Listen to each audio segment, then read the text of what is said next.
Assalamualaikum warahmatullahi wabarakatuh. Selamat pagi saudara-saudara sekalian.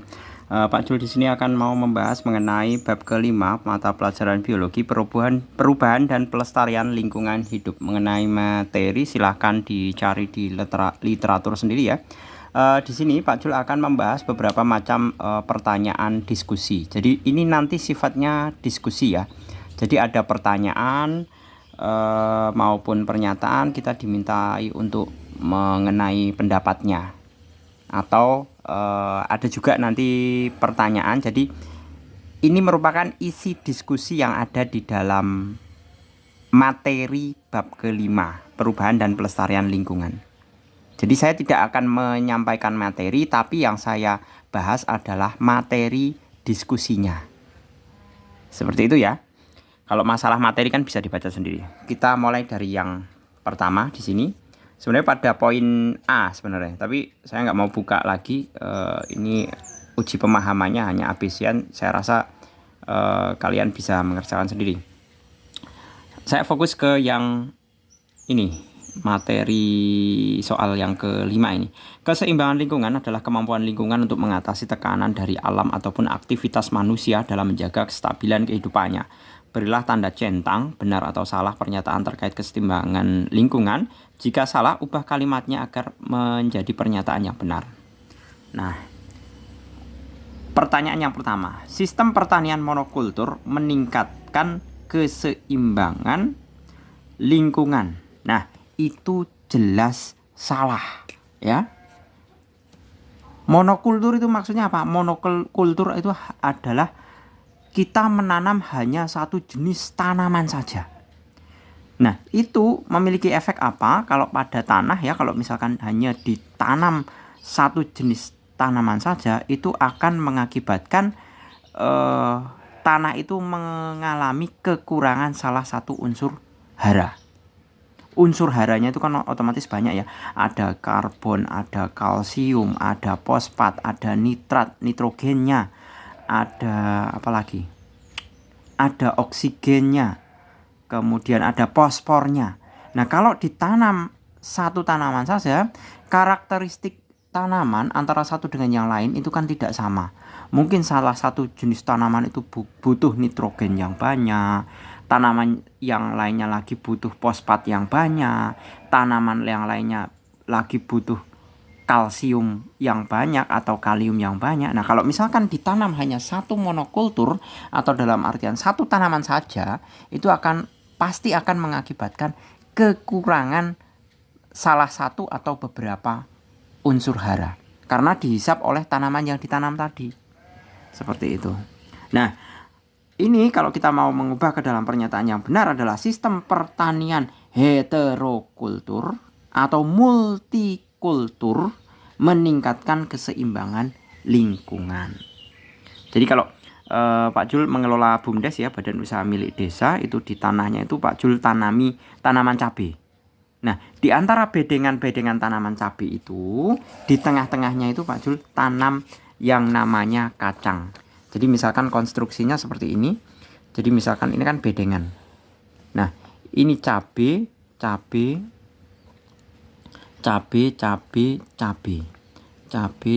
kan kiri kanan ya. Cabai. Nah, di tengah ini saya tanam kacang tanah. Ini saya tanam kacang tanah. Di sini saya tanam kacang tanah. Itu dalam rangka apa? Agar kacang tanah itu kan bisa ada bakteri rhizobium ya, yang bisa mengikat nitrogen. Nah, nitrogen itu kan nanti bisa menyuburkan tanah. Nah, sedemikian hingga nanti suplai nitrogennya dari kacang tanah ini bisa disuplai ke sini. Nah, seperti itu. Jadi di tengah-tengah ini bisa nyuplai ke 4 tanaman cabai. Maka dari itu Pak Jul tidak menggunakan pupuk yang buatan pabrik. Cukup dengan bakteri saja. Seperti itu contohnya. Kemudian nomor 2, pengendalian hama tanaman dengan hewan predator mendukung keseimbangan lingkungan. Itu benar. pernyataan benar, jadi nggak perlu diubah. Karena apa? Kalau dengan hewan predator otomatis kan tidak akan menimbulkan yang namanya pencemaran atau polusi seperti itu. Jadi misalkan hama tanaman, kita bisa memakai burung hantu, bisa ular, bisa. Nah itu kan semuanya adalah predator alami. Oke, selanjutnya, keseimbangan lingkungan terganggu oleh fenomena gerhana bulan dan matahari. Ini nggak ngefek ya. Keseimbangan lingkungan terganggu oleh fenomena gerhana bulan dan gerhana matahari. Alasannya apa? Gerhana bulan dan gerhana matahari itu durasinya hanya singkat, tidak lama sekali. Bahkan tidak berlangsung selama 12 jam.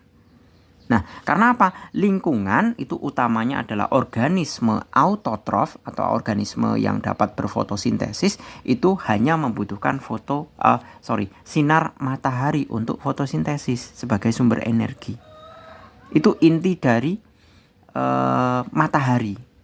Tapi kalau gerhana bulan dan gerhana matahari, misalkan matahari hanya ketutup, itu kan paling cuma beberapa menit, tidak lama sekali. Ya, jadi ini pernyataan salah. Yang benar adalah keseimbangan lingkungan itu tidak terganggu oleh fenomena gerhana bulan dan gerhana matahari. Nah, ini kalau yang berpengaruh adalah saat gerhana bulan. Nah, kalau biasanya kalau gerhana bulan itu pasang, jadi air lautnya itu pasang. Jadi air lautnya itu biasanya naik ke permukaan pantai. Seperti itu. Nanti beda kalau pada saat bulan mati. Kalau bulan mati itu nanti airnya surut. Jadi pantai itu kecenderungan air laut itu akan menjauhi pantai itu kalau pada saat surut. Tapi itu kan tetap tidak akan mempengaruhi keseimbangan lingkungan. Karena yang namanya fase-fase bulan itu kan teratur siklusnya. Mulai dari bulan mati, kemudian bulan sabit, kemudian bulan purnama, kembali lagi sabit, kemudian bulan mati, bulan baru maksud saya. Seperti itu. Gitu ya. Kemudian selanjutnya nomor 4, pada lingkungan yang seimbang ditemukan jaring-jaring makanan yang berlangsung secara proporsional. Nah, ini pernyataan juga benar. Jadi tidak perlu direvisi kalimatnya. Nomor 5, daur materi dan aliran energi hanya ditemukan pada lingkungan yang seimbang. Nah, itu juga benar. Maksudnya apa?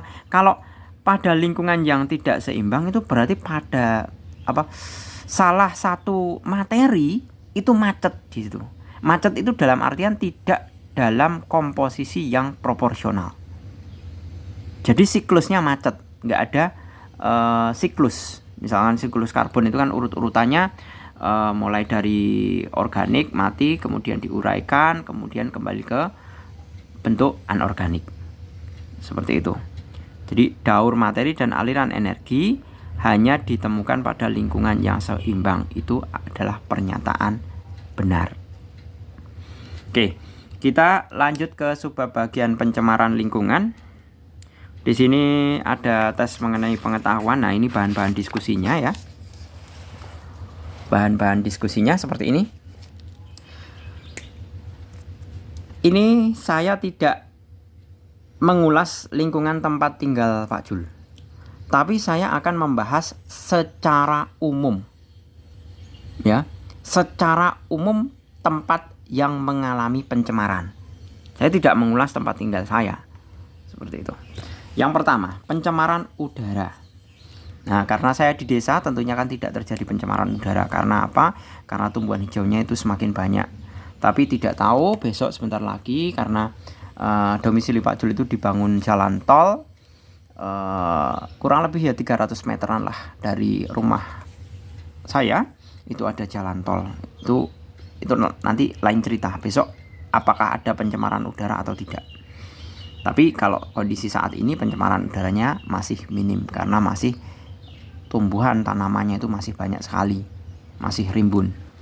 Nah, mengenai ciri-ciri pencemaran udara itu pasti 1. Panas, 2. Udara tidak bersih, mengandung paling enggak kalau yang namanya udara tidak bersih adalah pasti mengandung partikulat-partikulat yang sekiranya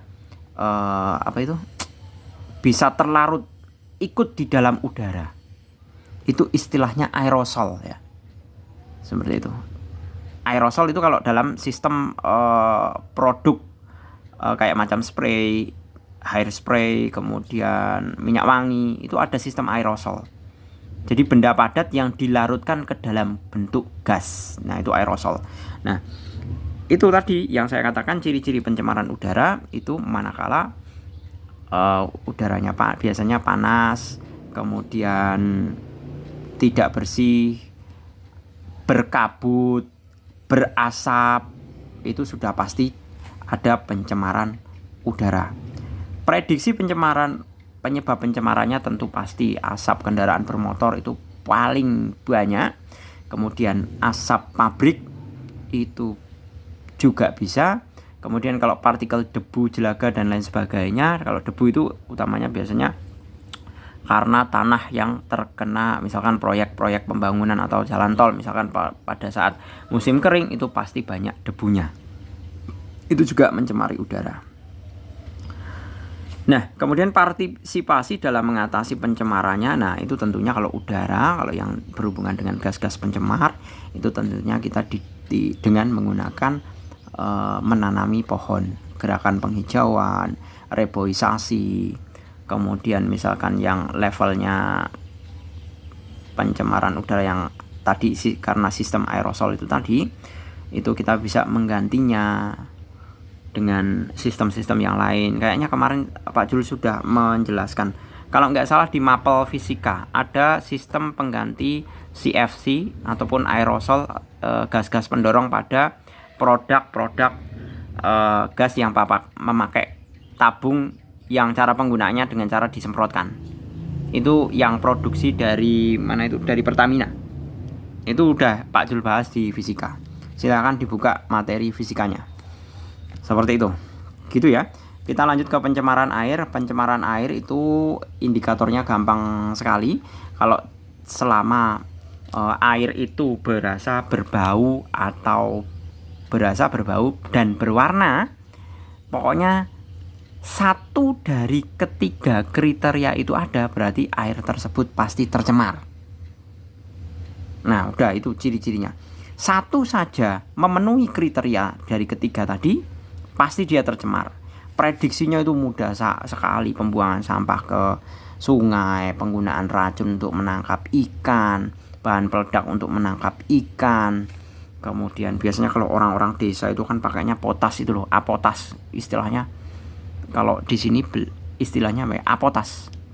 Tapi sebenarnya senyawanya potasium. Nah, itu biasanya yang digunakan untuk meracun ikan. Kemudian limbah rumah tangga yang disalurkan ke sungai, deterjen. Nah, deterjen itu sebenarnya kalau misalkan tidak bisa diurai itu akan menjadi zat pencemar sungai. Kalau tidak bisa diurai. Nah, itu salah satu bentuk pencemaran airnya. Kemudian partisipasi dalam mengatasi pencemarannya adalah cara menguranginya tentunya dengan cara kalau air ya dengan memberikan larangan atau aturan atau perda atau undang-undang yang mengatakan dilarang membuang segala sesuatu ke sungai. Saya tidak batasi dengan sampah, karena sampah itu kan banyak sekali jenisnya. Jadi kita perlu membentuk undang-undang yang mengatakan dilarang membuang semua jenis zat ke sungai. Itu malah lebih aman. Seperti itu. Ya nanti kalau misalkan nggak boleh buang plastik, nanti kalau buang sisa makanan, buang air deterjen, itu juga sama-sama polutan. Kalau sisa makanan mungkin masih bisa diurai ya, bisa buat makanan ikan. Tapi kalau misalkan saluran air kita nyuci dibuang ke sungai, itu juga tetap mencemari. Seperti itu. Jadi membentuk aturan itu juga salah satu partisipasi mengatasi pencemaran. Kemudian selain itu, kita juga bisa melakukan penanaman pohon-pohon yang memiliki kemampuan bioremediasi atau fitoremediasi. Fito itu maksudnya kan mengambang. Jadi kita cari tanaman yang mengambang di permukaan air yang sekiranya itu mampu untuk mengembalikan air-air yang sekiranya tadinya tercemar menjadi tidak tercemar. Itu banyak sekali. Nanti kita bahas di bagian belakang. ada pertanyaan seperti itu juga. Selanjutnya nomor 3 yaitu pencemaran tanah. Nah, pencemaran tanah itu sudah pasti ciri-cirinya adalah tanahnya tidak subur. Selama tanah tidak subur itu pasti dia tercemar. Nah, tercemarnya bisa oleh apa? Yang paling utama kalau yang namanya tanah itu adalah oleh limbah plastik. Karena apa? Limbah plastik itu tidak dapat diuraikan, tidak bisa didekomposisi oleh para detrivor ataupun para pengurai, baik jamur maupun bakteri. Jadi selamanya dia akan tetap ada di tanah tersebut. Jadi kalau misalkan tanah tersebut ditanami masih ada plastiknya, tentu akan menjadi masalah. Karena apa? Lahannya menjadi tidak subur lagi. Prediksinya tadi itu ya, pembuangan sampah ke tanah, sampah-sampah. Tapi catatannya apa? Sampah yang tidak dapat diurai. Paling banyak adalah plastik. Partisipasi dalam mengatasi pencemaran adalah mengedukasi masyarakat bagaimana cara membuang sampah yang tidak diurai itu dengan cara apa? Dipisahkan atau dengan cara dibakar. Itu adalah untuk sampah-sampah yang tidak bisa diuraikan. Kemudian pencemaran suara. Nah, pencemaran suara itu biasanya diakibatkan oleh biasanya suara mesin-mesin bising atau suara knalpot yang biasanya knalpotnya dicopot itu loh. Knalpot yang udah bawaan dari pabrik, tapi kalau anak-anak muda zaman sekarang kan mungkin karena kupingnya kurang denger, jadi kemudian knalpotnya dilepas. Jadi istilahnya itu apa? Knalpot brong. Nah, itu anehnya kalau zaman sekarang, apalagi besok mendekati pemilu ya. Itu pasti orang-orang kampanye pemilu, pada saat pemilu itu mereka pasti akan menimbulkan pencemaran suara. Seperti itu. Nah, itu merupakan penyebab pencemarannya. Kemudian partisipasinya ya membuat undang-undang saja. Misalkan atau aturan knalpot standar itu seperti apa. Nah, misalkan yang tidak standar kenakan denda atau sanksi, atau diangkut aja oleh polisi lalu lintas yang untuk penertiban, karena itu kan tetap juga melanggar ketertiban umum. Jadi segala macam jenis perbuatan yang sekiranya mengganggu ketertiban umum itu pasti melanggar undang-undang dan itu bisa dipidanakan. Mestinya seperti itu. Gitu ya. Oke, kemudian di sini ada penjelasan lebih eksplisit ya mengenai pencemaran udara. Aktivitas manusia, peristiwa alam yang berakibat aktivitas manusia atau peristiwa alam yang berakibat pencemaran udara. Kebakaran hutan itu bisa diakibatkan oleh sengaja ataupun tidak sengaja. Kalau tidak sengaja itu biasanya pada saat kemarau panjang. Kalau sengaja itu biasanya untuk modus untuk pembukaan lahan sawit atau lahan-lahan pertanian itu dengan cara apa? Dengan cara membabat hutan, dengan cara membakar hutan. Seperti itu. Kemudian aktivitas manusia yang paling utama adalah yang kedua, penggunaan kendaraan bermotor yang tidak sesuai standar. Jadi semuanya kan ada standar emisinya. Seperti itu.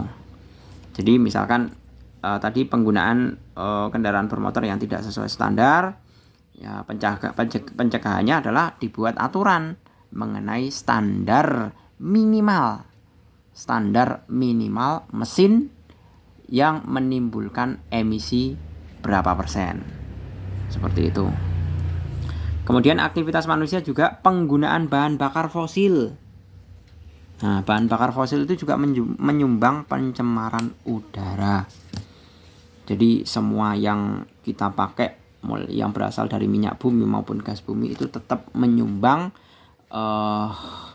pencemaran udara. Nah, usaha pencegahannya bagaimana? Usaha pencegahannya adalah dengan cara meningkatkan nilai oktan. Ya, meningkatkan nilai oktan. Saya jelaskan.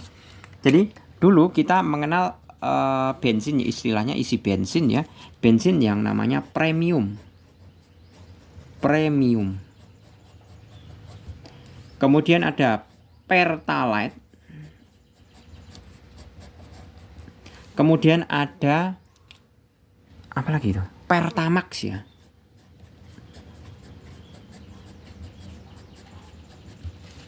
Nah, ini semuanya itu memiliki perbedaannya, ini sama-sama minyak. Asalnya pun minyak bumi. Perbedaannya adalah pada nilai oktannya. Ini 88, ini 90, ini 92. Saya lupa pastinya berapa ya, ini mengenai masalah mengenai nilai oktannya ya. Tapi yang membedakan ini adalah nilai oktannya. Jadi semakin tinggi nilai oktan yang kita gunakan dari bahan bakar fosil, itu semakin sedikit sisa pembakaran yang dihasilkan, atau semakin sempurna pembakarannya, atau istilahnya emisi zat-zat pencemarnya itu semakin sedikit. Itu manakala kita memakai bahan bakar yang nilai oktannya tinggi, seperti itu. Ya cuman resikonya apa? Resikonya harganya mahal, seperti itu. Kalau sesuatu yang baik itu kan umumnya mahal, seperti itu. Jadi kalau misalkan kalian sayang bumi, ya isilah yang mahal. Biar apa? Biar tidak menyumbang pencemaran udara, seperti itu. Kemudian selain dari penggunaan bahan bakar fosil, pembakaran zat transportasi, pencemaran udara juga bisa diakibatkan oleh asap-asap pabrik. Nah, usaha pencegahannya tentu asap pabrik itu biasanya diolah dulu. Jadi saya jelaskan, cerobong pabrik itu kan biasanya dibuat tinggi. Nah, biasanya ini misalkan pabriknya. Nah, biasanya asap pabriknya itu dialirkan ke atas, ya. Tapi ini saya jelaskan mekanisme cerobong. Cerobong itu bukan hanya sebatas saluran asap ya, tapi sebenarnya partikel-partikel yang sekiranya mengandung zat pencemar itu biasanya nanti ditarik ke dasar. Jadi partikel-partikel, misalkan asapnya itu kan asap pabrik misalkan mengandung zat logam. Karena apa? Karena logam kan juga bisa terdispersi ke dalam gas, atau bisa dalam bentuk gas. Seperti yang saya katakan tadi tentang aerosol. Jadi bendanya padat tapi fasanya gas. Atau gampangnya benda padat yang diwujudkan gas. Nah, seperti itu. Nah, dari zat pencemar itu kemudian diendapkan di dalam cerobong ini. Jadi saat melewati cerobong asap, asapnya membumbung ke atas, zat-zat atau partikulat-partikulat padatnya itu diendapkan. Atau misalkan cara bodohnya ya di sini kasih mekanisme sistem kemagnetan tingkat tinggi. Jadi biar misalkan ada partikel kecil lewat di sini ketarik ke bawah. Kalau gasnya tetap ke atas. Seperti itu. Ini misalnya loh ya. Jadi misalnya ini saya pasang magnet biar nanti partikel-partikel padat, misalkan ada besinya, ada kadmiumnya, ada kromiumnya yang terlarut di dalam gas ke atas, kemudian tertarik ke dasar. Atau bahkan debunya nanti juga, debu dan jelaganya tertarik ke bawah. Jadi saat dikeluarkan ini adalah asap yang sudah dinetralkan, atau asap yang benar-benar sudah tidak ada zat pencemarnya. Jadi misalkan kalau asapnya hanya mengeluarkan karbon dioksida itu tidak masalah. Karena apa? Karena karbon dioksida itu kan dibutuhkan oleh tumbuhan, ya. Jadi itu bisa kita kategorikan bukan zat pencemar kalau karbon monoksida. Tapi itu semuanya tergantung kondisinya, kondisi tempat dan di mana. Kan kembali lagi ke definisi awal bahwa yang namanya pencemaran atau polutan itu bisa dikatakan zat pencemar jika tempat, waktu dan jumlahnya itu melebihi batas ambang normal. Oke, seperti itu ya. Kita lanjut ke pencemaran. Saya bahas yang diskusi saja. Kemudian ini ada yang bagus nih, mengenai pencemaran air. Ya, tadi sudah ada prasyarat bahwa air yang normal atau jernih atau murni itu syaratnya 3 harus dipenuhi. Tidak berasa, tidak berwarna, tidak berbau. Salah satu tidak terpenuhi, dia bukan air murni. Jangan diminum. Nah, itu aja syaratnya. Nah, di sini aktivitas manusia yang mengakibatkan pencemaran air. Membuat tangki septic tank. Septic tank itu wadah ya. Wadah tabungan kita. Istilahnya tabungan kita ini. Membuat tangki septic tank berjarak 20 meter dari sumur. Nah, ini tidak menimbulkan pencemaran. Soalnya apa? Jangan dekat-dekat kalau septic tank dengan sumur. Kalau dekat-dekat septic tank dengan sumur, itu akan dimungkinkan nanti ada kebocoran. Maksudnya apa? Kebocoran pada saat sistem penyaringan. Jadi kalau misalkan kita bisa bayangkan, kalau misalkan septic tank kita jaraknya 3 meter atau 2 meter dari sumur kita, kemudian tiba-tiba lapisan kedap airnya itu jebol, atau kan ada banyak faktor. Misalkan ada gempa atau ada retakan, kemudian lapisan kedap airnya yang membatasi antara septic tank dengan sumur itu retak atau bocor. Nah, itu akan mengakibatkan rembesan septic tank yang notabene itu kan banyak bakteri jahatnya, akan merembes ke sumur. Nah, nanti kalau merembes ke sumur, menjadikan sumur tidak layak untuk dikonsumsi karena tercemar oleh bakteri atau mikroorganisme jahat dari septic tank.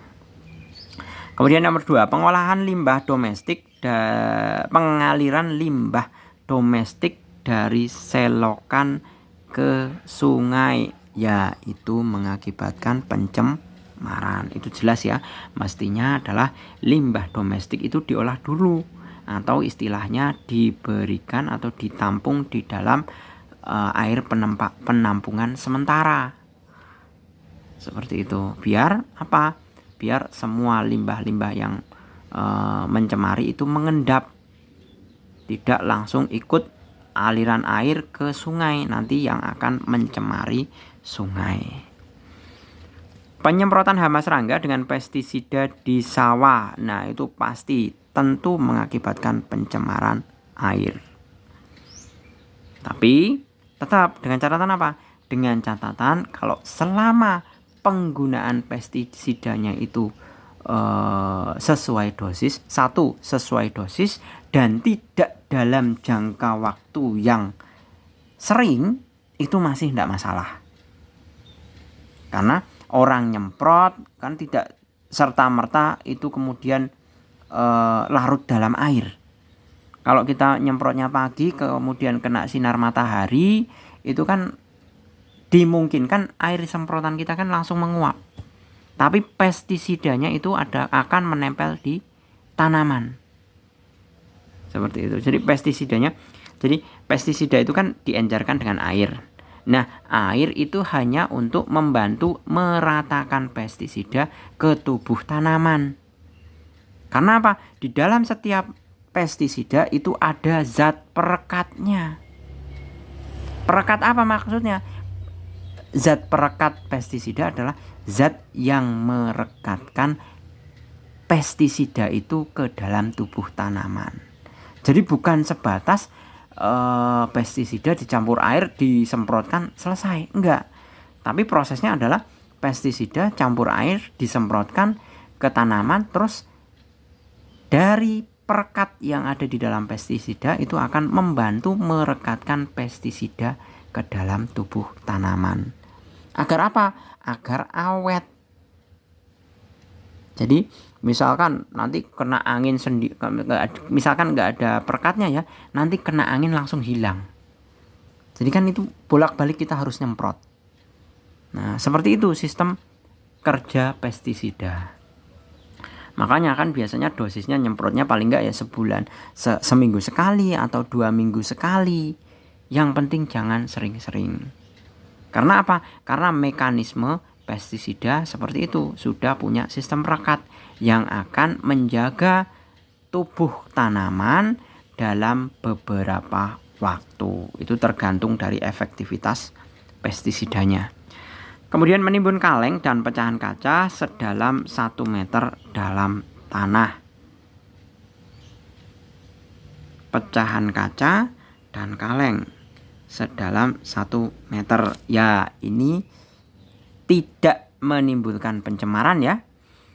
Karena apa? Kalau kita menggali tanah 1 meter itu tidak mungkin kita serta-merta menjumpai mata air. Jadi kalau kita sebatas menimbun kaleng dan pecahan kaca sedalam 1 meter, itu kita tidak perlu khawatir. Karena apa? Di bawah 1 meter kita itu belum tentu langsung kita ketemu mata air. Jadi masih aman-aman saja. Tapi yo lebih bijaksana kalau misalkan pecahan kaca atau kaleng ini kita sendirikan. Kalau kaleng bisa dirongsokin, kalau pecahan kaca itu bisa untuk campuran apa itu? Kalau kita mlester itu buat plester lantai itu, nah itu buat campuran pecahan kaca itu malah lebih aman, tidak membahayakan. Soalnya kalau dibuang ke dalam tanah, misalkan suatu waktu tanah berpindah tangan, nah misalkan orang yang baru beli tanah tersebut kemudian menggali tanah, itu kan malah membahayakan. Kemudian pengolahan limbah tempe dan tahu dengan SBR. Nah, tempe dan tahu proses pembuatannya tentu banyak sekali menghasilkan limbah ya. Yang pertama ampasnya. Kalau ampasnya itu masih bisa digunakan ya. Karena apa? Bisa digunakan sebagai sumber protein pakan ternak. Jadi bungkil kedelai dari tempe dan tahu itu masih bisa. Kalau tempe itu limbahnya bungkil kedelai atau ampas kedelai. Kalau tahu itu biasanya ampas tahu. Nah, ini semuanya kalau digunakan untuk pakan ternak itu proteinnya tinggi sekali. Masih tinggi. Buat pakan sapi atau pakan kambing, kalau di sekitarnya Pak Jul itu untuk pakan kambing. Itu misalkan setahun saya mau jual kambing saat Idul Adha.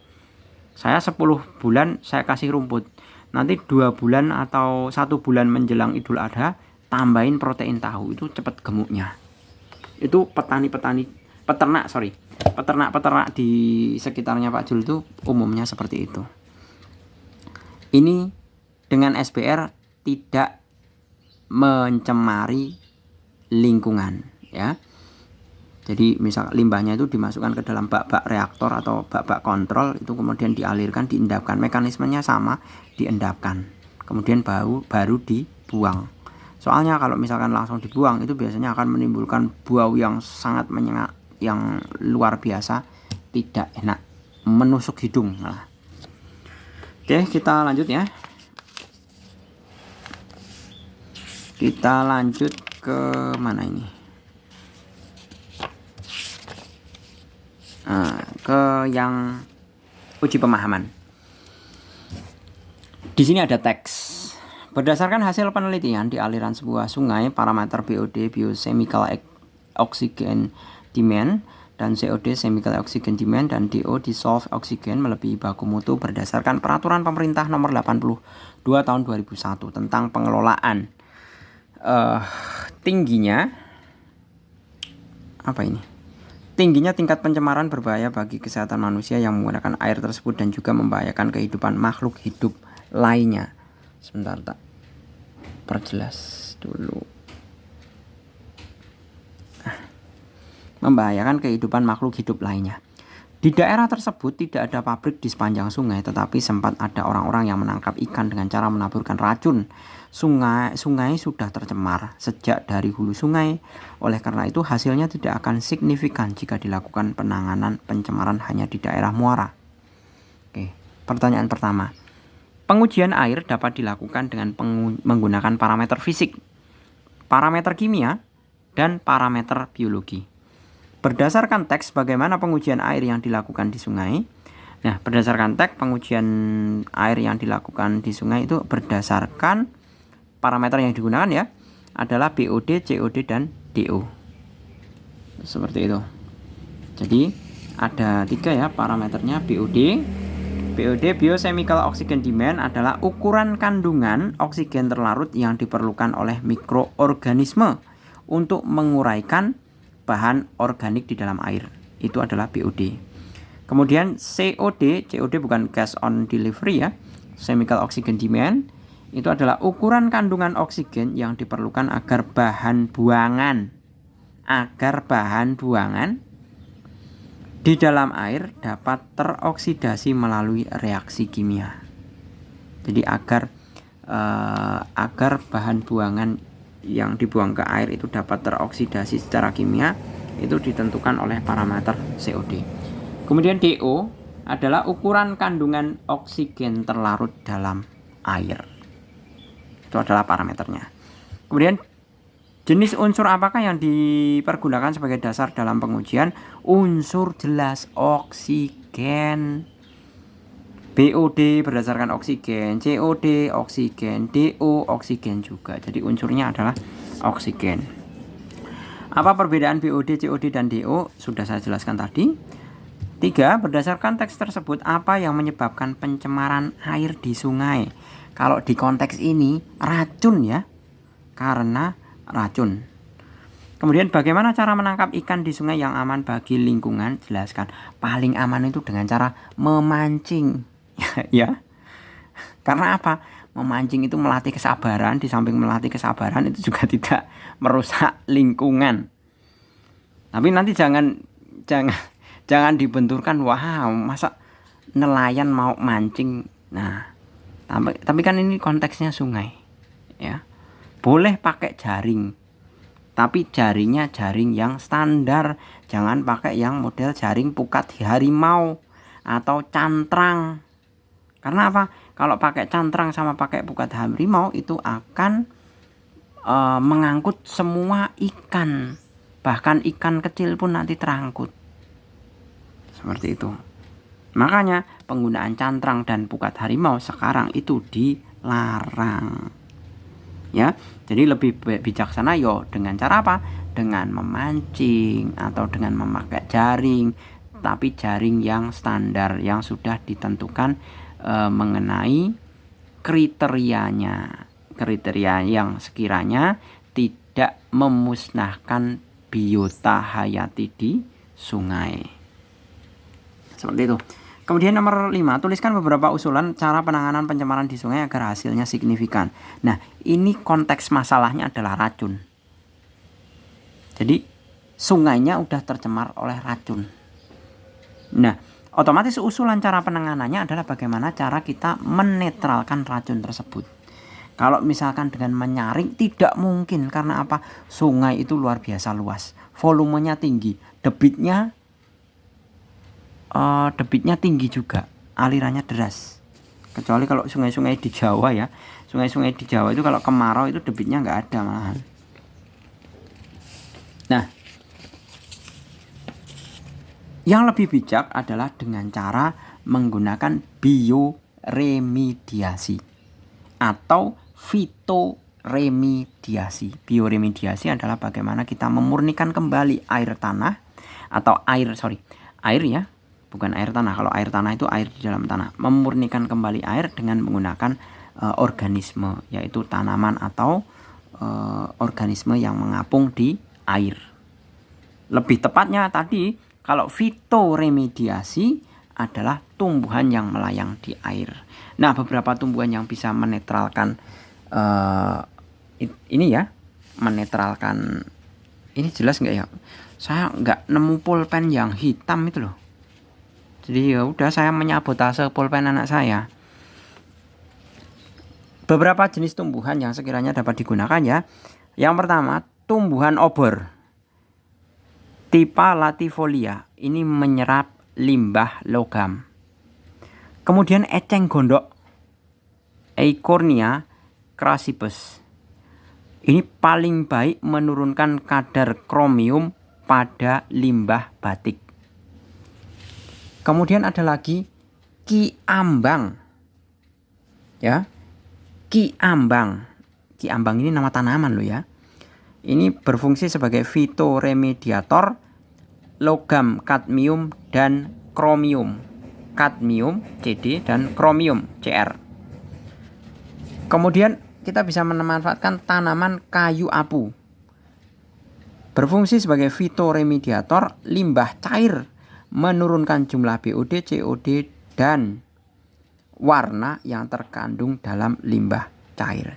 Jadi semua jenis limbah yang akan mempengaruhi BOD maupun COD itu dapat digunakan kayu apu. Kemudian hidrilla, menurunkan bahan pencemar perairan. Ini ada tambahan lagi ya, teratai. Teratai itu juga bisa digunakan sebagai organisme fitoremediator. Itu ya, yang paling bijak. Soalnya apa, kalau mengandalkan bioremediator itu kan satu efeknya tidak menimbulkan efek samping, kemudian nanti bisa berjalan sesuai alamnya. Dalam artian apa? Selama misalkan bahan pencemarnya banyak, itu nanti organisme yang sifat fitoremediatornya itu nanti akan berkembang dengan sendirinya. Seperti itu. Cuman perkembangan organisme tersebut juga harus dibatasi. Karena apa? Misalkan ya, konteks kasusnya adalah eceng gondok. Eceng gondok itu kalau misalkan jumlahnya terlalu banyak, itu nanti dia juga mencemari air. Karena apa? Nanti sinar matahari yang dari luar yang masuk ke air, organisme di bawah air itu kan juga butuh sinar matahari.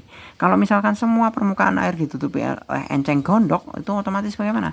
Otomatis tidak optimal pertumbuhannya organisme yang di bawah air. Nah, makanya bahwa untuk mendapatkan sebuah keseimbangan di dalam sebuah ekosistem, bahwa semua pemegang peranan baik sebagai produsen, konsumen, dan lain sebagainya itu harus dalam komposisi yang seimbang. Seperti itu. Kita lanjut ke yang uji pemahamannya. Perhatikan data berikut. Di sini ada tsunami, gempa bumi, wabah penyakit, kemarau panjang, gelombang panas, semburan gas bumi, kenaikan muka air laut. Pemanasan global menyebabkan terjadinya perubahan iklim. Perubahan iklim dapat menimbulkan dampak seperti yang ditunjukkan oleh nomor perubahan iklim ya. Pasti jelas gelombang panas, wabah penyakit, busung lapar, kenaikan muka air laut. Ya, itu udah pasti. Jadi 3, 5, 7. 3, 5, 7. Nah, 3 kemarau panjang masih kurang ya ini ya. Kemarau panjang 3, 4, 5, 7.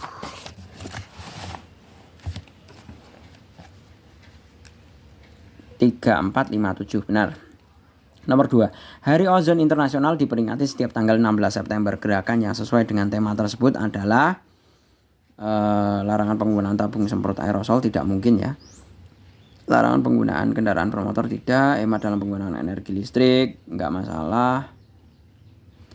Ozon itu kan karena pencemaran gas rumah kaca. Nah, gas rumah kaca itu penyebabnya adalah CFC dan aerosol. Oh ya benar. Berarti larangan penggunaan tabung semprot aerosol. Ini maksudnya yang aerosolnya atau gas pendorongnya yang memakai CFC atau freon.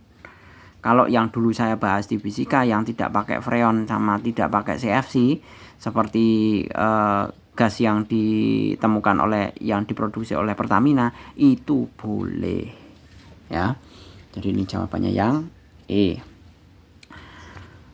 Setiap bekerja, Pak Arif selalu memasang alat air plug untuk melindungi dan mengurangi tingkat kebisingan kontinu yang masuk ke telinganya. Profesi pekerjanya kemungkinan sebagai, kalau kuping ditutupi itu berarti kan ada pencemaran suara.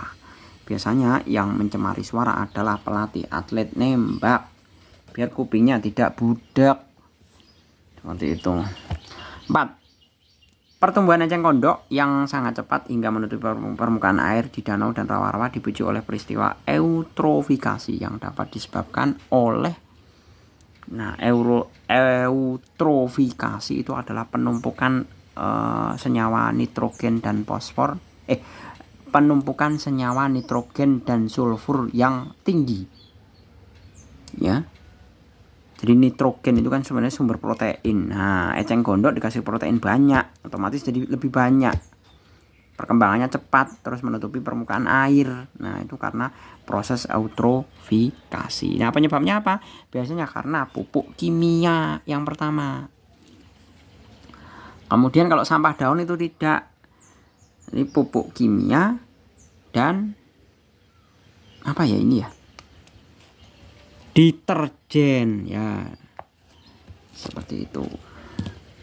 Deterjen itu biasanya dapat kalau sudah ke air ya, kalau sudah di air deterjen itu nanti sulit diurai, seperti itu. Deterjen itu bisa aja coba kalian bisa searching, dicari literatur mengenai cara kerja deterjen. Nah, pada dasarnya deterjen itu kan kerjanya itu adalah dengan cara menurunkan tegangan permukaan sedemikian hingga kotoran kan tadinya nempel di kain, karena dikasih deterjen otomatis kan tegangan permukaannya turun sehingga kotoran jadi lepas. Nah, itu konsep kerja deterjen. Tapi penyebab yang paling utama adalah pupuk kimia ya. Pupuk kimia itu kan biasanya tuh nitrogen. Komposisi yang tertinggi apalagi NPK, nitrogen, fosfor, kalium.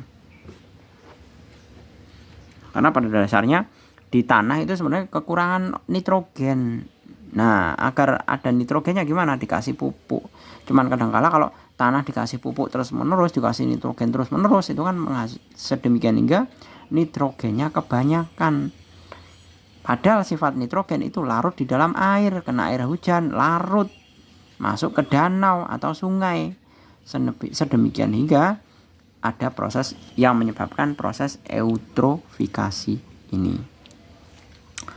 Di sini ada gas di dalam udara. Pencemaran tanah dapat terjadi secara langsung dan atau tidak langsung. Pencemaran tanah secara tidak langsung terjadi melalui perantara udara dan air. Jenis gas dalam udara yang dapat mencemari tanah ditunjukkan jelas. Yang dapat mencemari tanah adalah yang nitrogen ini dan sulfur ini. Nitrogen ini kalau terlalu banyak itu tidak baik. Ya, larut air jadi proses seperti ini, eutrofikasi. Kalau SOX, NOx itu maksudnya nitrogen oksida, senyawa nitrogen oksida. Kalau SOX itu berarti senyawa sulfida oksigen. Sulfur oksida maksud saya, sulfur oksida. Nah, kalau SO ini menyebabkan tanah menjadi asam. Malah dua-duanya ini. Ini kalau komposisinya terlalu banyak, itu tanah menjadi asam. Kalau terlalu asam itu tidak baik untuk tanaman. Makanya kalau kita ke toko pertanian itu ada namanya kapur pertanian. Nah, kapur pertanian itu maksudnya apa? Kapur pertanian adalah kapur yang ditebarkan di lahan pertanian berguna untuk mengurangi tingkat keasaman tanah. Ya, jadi untuk menetralkan pH tanah itu dengan cara apa? Menaburkan kapur ke tanah. Istilahnya dolomit.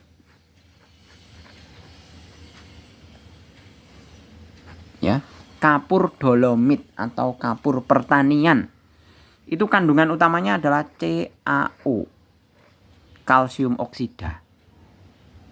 Jadi asam pH yang asam ini dinetralkan oleh kalsium oksida pada kapur pertanian atau dolomit. Seperti itu. Kalau NO ini kalau di udara itu akan gas NO ya itu biasanya bisa menimbulkan smoke. SMOG, smoke. Atau kabut. Kabut di pagi hari yang sangat mengganggu itu karena smoke. Yang menyebabkan ya ini NOx ini. Seperti itu. Oke, gitu ya. Cukup panjang lebar bahasanya mengenai pertanyaan-pertanyaan diskusi. Silahkan kalau misalkan ada pertanyaan atau revisi atau kritikan atau saran bisa dituliskan di dalam komentar. Oke, saya rasa cukup diskusinya. Terima kasih, selamat pagi. Assalamualaikum warahmatullahi wabarakatuh.